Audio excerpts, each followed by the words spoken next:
So I hitched to a wagon and I jumped a moving train. Now I can sell a broken heart, but I can't sell my soul. No, I can't sell my soul.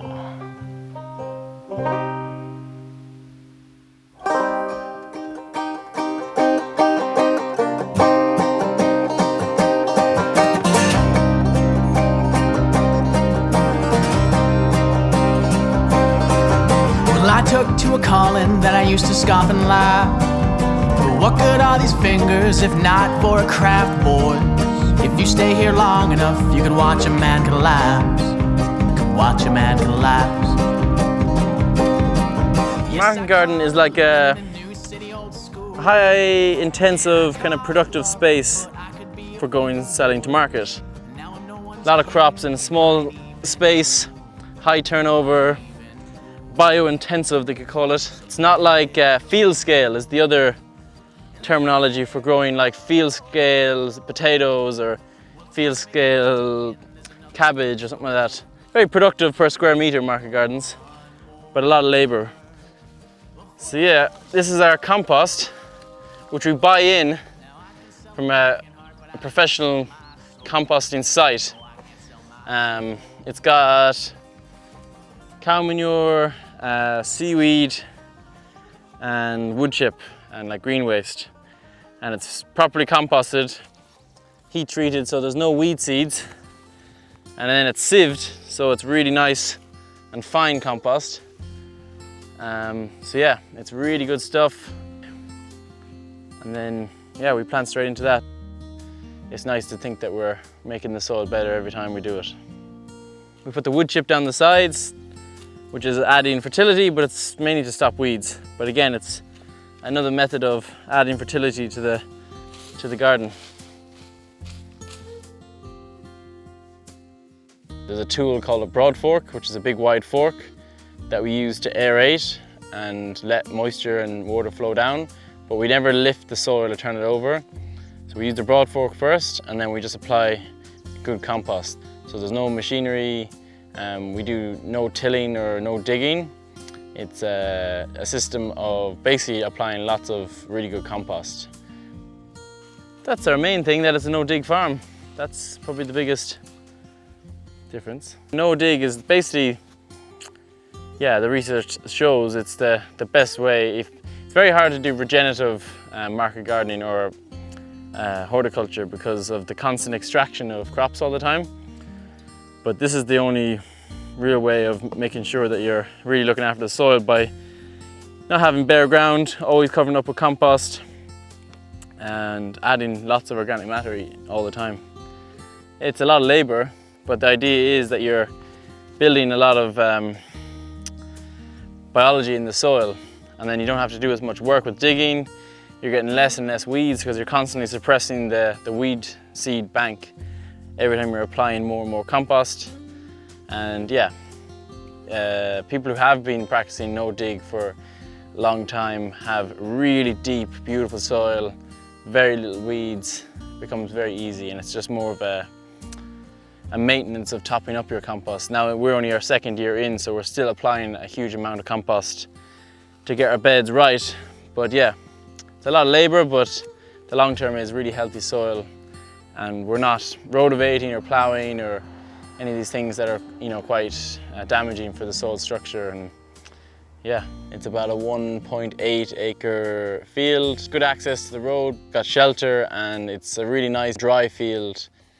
So I'm just going to walk around the market garden and explain a little bit of where we're at. It's now the end of June.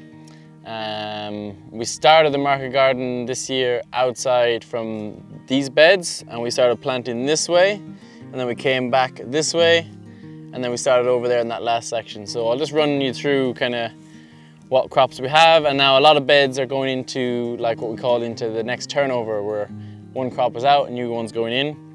So this is beetroot. It's still its first crop. It'll be coming out now in the next week or two. We've been harvesting these for the last kind of week. So they've been in first. There used to be lettuce here, that's already out. Now it's chard gone in. This is turnips under here. We're using this for the first time. It's fleece basically, for a couple of reasons. The main reason is oriental brassicas, like your turnips and all your oriental leaves, get holes in them by a little fly called flea beetle. So by keeping the fleece on, that stops the flea beetle. But also they say it gives you a harvest 2 weeks sooner because of the warmth. And that's obviously not so important now in the middle of summer, but it really helps in the early part of the year. So we had crops much sooner than we've had before because of the fleece this year. It's a bit of a pain with the wind here, but it's worth it. Spring onions that are ready down there. Kohlrabi. Again, this is a brassica. Now we've had an issue with cabbage root fly this year, which we've never had so bad before, but it's been really a problem this year. So any of the brassicas, especially when they're young, we're fleecing them all. Like, so there's cabbage under there with lettuce down the middle. This is kale that was in early, which is booming now. We're picking that. There's our heads of cabbage have just started to become ready. The lovely, lovely cabbage. So kale, more beetroot. So you can see the crops are, these beetroot will be the next one after those ones. There's Etienne turning over a bed that was golden beets. And now we're going to be putting in red cabbage. More kale. That's water. This is an interesting thing that we've been doing this year. Direct sowing our salad mixes. So it's like mixed lettuce with orientals through it. Now this bed's finished. We're pulling it out tomorrow. But this is a new bed that we're just started harvesting. We had our first cut. So again, we keep them covered. And you can see it's it's lettuce, like Mizuna, rocket, all the different orientals all mixed through. Now it actually isn't working perfectly because the orientals grow faster than the lettuce. So now we're growing just lettuce and just orientals. But having a whole bed direct sown is saving us huge amounts of labor with seeding and trays and compost. So that's a new system. Another new system that we were doing this year is the wood chip. So you can see the wood chip on the pathways. It's a bit of a pain with the wind here in West Clare because it obviously blows into the crops, but it's worth it because it's saving us. Like, we're not doing any weeding this year. Virtually, like, there's still weeds here and there, but nothing like we used to. And it's also bringing in a huge amount of organic matter into the garden. So yeah, we put out a load of wood chip, which is cool. Red cabbage coming on now. This is chard that we're cutting regularly. Doing huge amounts of chard this year. Broccolis, more beetroot, more broccoli. Golden beetroot, we do golden beetroot a good bit just because it's nice to have a change. Another big thing, that huge change this year, is the compost. So you can see it here more closely. Well, this bed here that we just planted, we're buying in this compost, which is totally weed-free, really nice stuff, and we're putting that out, really rich as well, and there's just virtually no weeding to do, which is amazing. Now the only thing is just putting enough on. If you don't put enough on, the weeds will still get through. Yeah, this is the end of this section, and then it goes into garlic. This was all garlic last year, and now we're pulling it out. It actually got rust this year, quite bad, which was a bit of a pain, but it's not as bad as we thought, and the garlic is pretty much ready, so it's fine. And it means we can pull them out, and now we're getting a second turnover. So we've got purpose round broccoli, more direct sown salads, more spinach and chard. We're doing a lot of true spinach this year, which is a new thing as well. There's a difference between spinach and chard if people don't know, but true spinach is much nicer. We'll find some nice stuff here.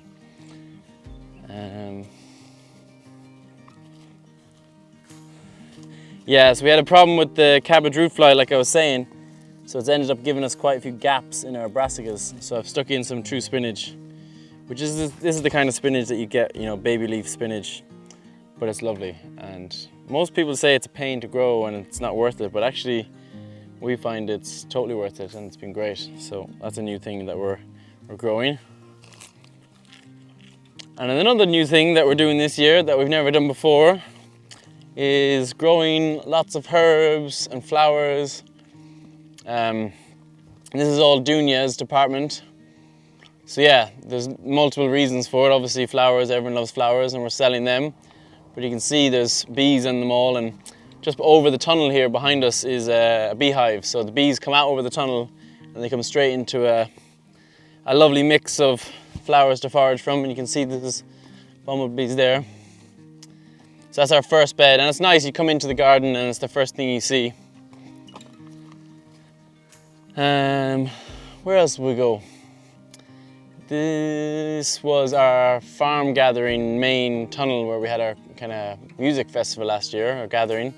And now it's producing courgettes, tomatoes, cucumbers, and some more turnips and salads. Done probably twice as many tomatoes as we've done before. We have them in this tunnel and we also have them in this tunnel over here, which we can have a quick look at it.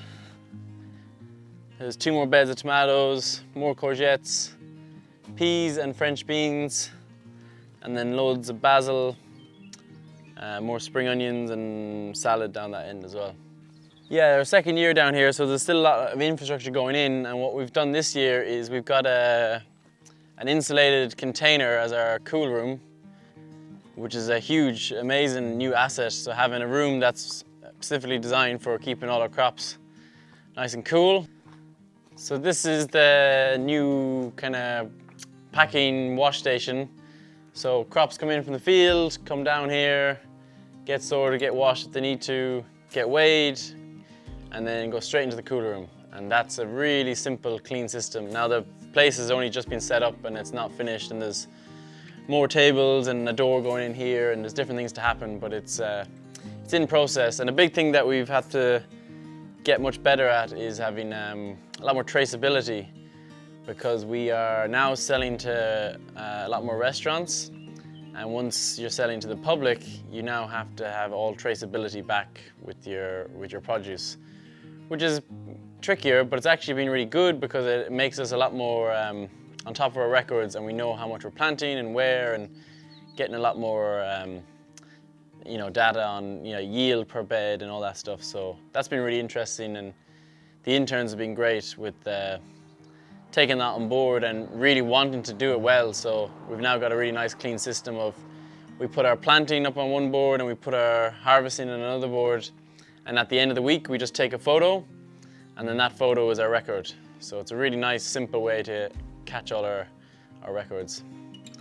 But yeah, I'm looking forward to getting it all sealed and nice, because it's a bit open at the moment and a bit chilly in the winter. But yeah, it's a work in progress. So here is the little Moy Hill outlet. So we have our little honesty box, and we put up our veg on the shelves here, and we just do it Friday, Saturday, Sunday. And yeah, the times are there, and it's really working. It's only been up for three weeks now, and people seem to really like it. It's a nice way for us to come back from the market, whatever's left over, and just put it up on the shelf. And it's a nice way to get people to the farm to get a bit of veg, but it's an excuse to come, and then they can have a walk around and see. So yeah, this is our little farm outlet. Thank you, Casper, for building it.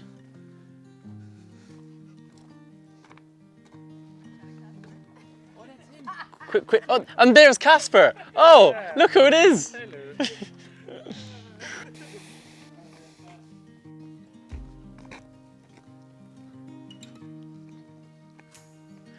These are our little movable tunnels that we have built ourselves. They're amazing. They're a really cheap way of getting a lot of produce undercover. But I definitely have a few reservations about them. In this part of the world, it's so windy that we've lost the covers twice now already. Now, it doesn't damage the frame or even the plastic, but it's just a pain. You have to get it back on again.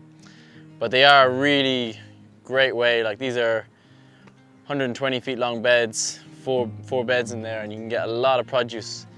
In the spring, it's just an amazing way to get things going. And they're cheap to kind of get set up. So if you are in a sheltered place, I'd highly recommend using them. But if you're not in a sheltered place, it's yeah, it's hard work keeping them down, but it's doable. Like, we're managing to do it here. And what else have we got? Some peas outside. This is all the last crops. Our courgettes just went in the other day. Some leeks and spinach. And then down this end is all our squash. So we have about 10 beds of squash. More direct sown salads under there. And then there's all these squash, about, I don't know, 400 plants or so. And there's our big pile of compost that we get delivered, which is, yeah, amazing stuff. And then our wood chip that we're using.